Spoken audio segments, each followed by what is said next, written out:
Et bien salut à tous, c'est Gravenilvec pour ce 7e épisode sur le développement en Java. Et donc aujourd'hui on va se retrouver pour une nouvelle notion fondamentale sur la compréhension et l'utilisation du langage Java. Donc si vous vous rappelez bien, dans la première vidéo de cette série, je vous avais dit que Java est un langage de programmation informatique orienté objet. C'est-à-dire que c'est nous-mêmes qui allons créer nos objets comme des joueurs, des animaux, etc., etc. On va les mettre en relation, en interaction afin de créer une sorte de dynamique pour un jeu vidéo ou d'autres choses. Donc vous allez vous rendre sur votre IDE et on va venir créer une nouvelle classe qui va correspondre à un nouvel objet. Ce que je vous propose aujourd'hui, c'est de créer un joueur qui aura différentes caractéristiques, qui pourra faire des dégâts à d'autres joueurs, qui aura également un certain nombre de points d'attaque et un certain nombre de points de vie. Donc pour ça, vous allez venir créer une nouvelle classe, donc soit vous faites New Class, soit directement à partir de cette petite barre, vous avez le petit bouton New Java Class. Parfait. Donc là, au niveau du nom de la classe, on va tout simplement l'appeler par le nom de notre objet en anglais avec la première lettre en majuscule. Par exemple, je veux créer un joueur,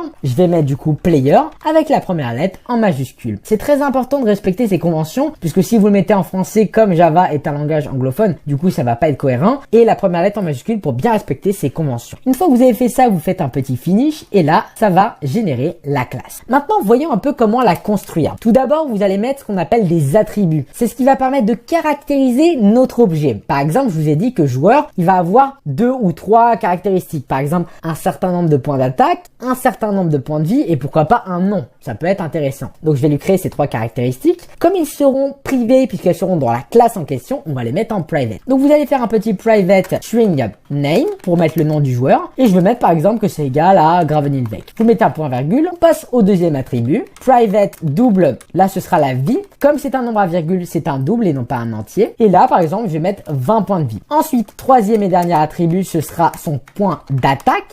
Par exemple, je vais mettre 0.5 d'attaque. Et là, nos 3 attributs ont été créés. Parfait. Mais là, vous allez me dire, mais on va pas créer à chaque fois un joueur qui s'appelle Gravenilvec, c'est un peu con ce que tu nous montres. Eh bien non, tout simplement car dans l'objet, on va devoir créer ce qu'on appelle un constructeur, qui va nous permettre, lorsque l'objet va être créé, généré, de modifier avec différentes caractéristiques nos attributs pour pouvoir vraiment le rendre unique, cet objet, ce joueur. Vous allez tout simplement faire un petit contrôle espace et là, on va venir chercher le player constructor. Comme ça, on a généré le constructeur de notre objet. On va sauvegarder ça. Donc ici, on pourra prendre en paramètre différentes choses par la suite, mais je vous montrerai ça un peu plus tard. Maintenant, ce qui va nous intéresser, c'est des fonctions pour modifier le nom et pour le récupérer. Pareil pour la vie et pareil pour l'attaque. Donc pour ce faire, on va faire 2 fonctions pour récupérer le nom du joueur et également pour le changer. Donc vous allez simplement mettre votre souris sur name et on fait create getter and setter. Le getter va permettre de récupérer le nom et le setter de le modifier.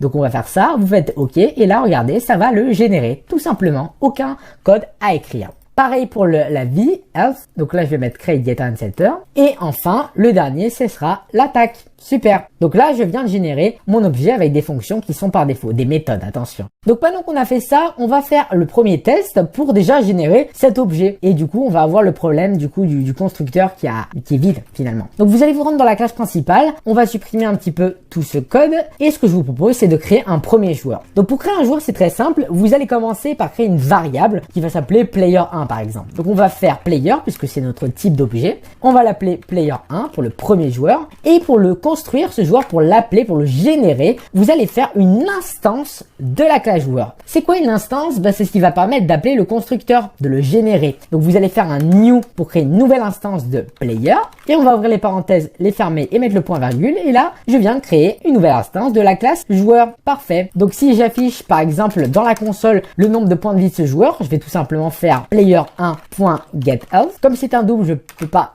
si je peux le mettre directement, parfait. Vous pouvez très bien par exemple mettre devant la vie, comme ceci. Si maintenant j'exécute mon programme, ça va générer le joueur et ça va me dire combien il a de vie. 20. Parfait. On peut faire pareil pour le nom.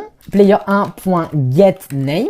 Ici, on va mettre le nom à ce niveau-là. J'exécute et là, Gravenilvec. Si je choisis de créer un deuxième joueur, c'est possible. On va dupliquer ce code. Player2 cette fois-ci. Et du coup, maintenant, si j'exécute mon programme, j'aurai 2 joueurs qui vont être générés, mais malheureusement, ils auront le même nom. Pourquoi? Puisque à l'intérieur de cet objet, j'ai dit que par défaut, le nom était Gravenilvec. Mais nous, on va pas faire ça. Ce qui va nous intéresser, c'est que grâce à ce constructeur, lorsqu'on va faire le new player, juste ici, dans les parenthèses, on va faire pouvoir passer des paramètres, comme pour les fonctions. Donc ici, par exemple, on va pouvoir mettre le nom du joueur. Juste après, on va mettre une virgule, on mettra son nombre de points d'attaque, par exemple 20 points d'attaque, et sa vie, par exemple 300 points de vie. Et là, là, notre objet va générer cet élément en question précisément. On peut faire le deuxième, par exemple le deuxième il va s'appeler vinaigrette, comme ceci.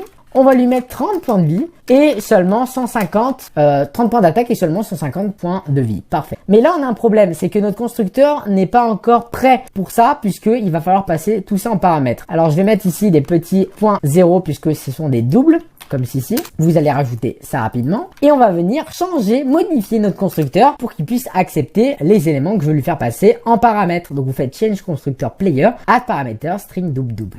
Parfait. Donc le premier ce sera le nom, le deuxième ce sera l'attaque et enfin le troisième ce sera la vie, health. Parfait. Maintenant pour pouvoir les modifier, comment on va faire? Donc vous n'avez plus besoin de les mettre par défaut puisque du coup ils vont être chargés lorsqu'on va créer notre constructeur, lorsqu'on va gérer notre objet.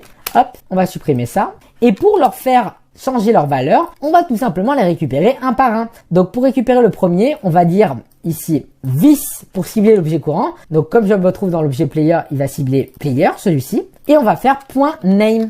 Donc là, ça m'a permis de récupérer le premier attribut, le premier élément. Maintenant, je vais dire que cet élément sera égal à ce que je récupère en paramètre, juste ici, le name.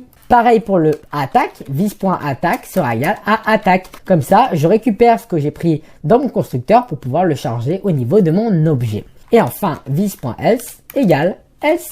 Parfait. Donc là, vous avez vraiment un objet unique qui se génère en fonction du constructeur. Parfait. Donc maintenant, vous allez retourner dans la classe principale et on va faire maintenant le test. Donc vous allez exécuter le programme et maintenant, j'ai le premier joueur qui s'appelle Gravenilvec et le deuxième Vinaigrette. Si je choisis de modifier entre-temps le nom, par exemple le deuxième joueur, on va lui faire changer son nom. Donc on fait un player2.setName.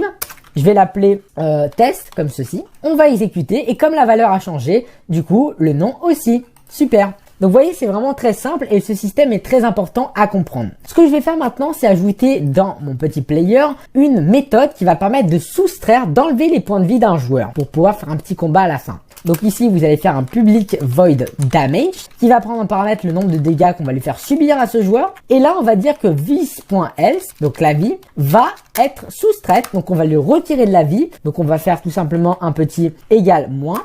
Ou moins égal, je sais plus c'était dans quel sens, on va tester les deux de toute façon, moins égal, et on va prendre ici le nombre de dégâts. Donc là, je vais pouvoir lui faire subir des dégâts. Donc imaginons, on a ça, par exemple, je vais mettre un deuxième message ici pour afficher la vie, player1.getHealth. On va mettre le deuxième message et entre-temps, on va venir changer la vie du joueur en lui soustrayant par exemple 2 points de vie. Donc là, par défaut, il en a 300. Je vais faire un player1.damage. On va lui enlever 2 points de vie. J'exécute. Et là, regardez, ça me met 298. Donc ça, c'est pour le deuxième puisque c'est celui-là qui s'affiche. Donc là, par défaut, il a 300 points de vie. Notre joueur Gravenilvec. Ensuite, il va subir les 2 dégâts et il se retrouve à 298. Si je mettais plus, bien évidemment, ça enlèverait plus de vie. Je vais enlever 200 et là, il se retrouve normalement à 100 points de vie. Super. Donc vous voyez un petit peu, ce système est vraiment très simple. Et maintenant, ce qui va être intéressant, c'est que le premier joueur, player 1, peut faire des dégâts à player 2. Donc ce qu'on va faire ici, ce sera tout simplement un petit message à ce niveau-là. Dans la console, c'est juste pour tester, ne faites pas ça dans un objet directement. On va dire que par exemple, notre joueur, donc on va mettre son nom,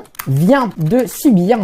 Là, on va mettre le nombre de dégâts, damage, et on pourra effectuer la cible. Celui qui a fait les dégâts, on pourra ensuite le récupérer. Par exemple, dégâts. Super. Donc si maintenant je fais ce système, on va remettre ici les dégâts, j'exécute et là, Gravenilvec vient de subir 200 dégâts, donc il passe à 100. Donc vous voyez, il y a bien l'interaction qui se fait entre les dégâts par défaut, le nombre de points de vie, et la vie du joueur. Donc si maintenant on veut faire que le premier joueur fasse des dégâts au deuxième, on va supprimer ce code-ci, on n'en aura plus besoin. Ici, je vais mettre tout simplement un petit player2.damage et là, on va lui faire subir des dégâts par rapport à l'attaque du joueur 1. Player 1.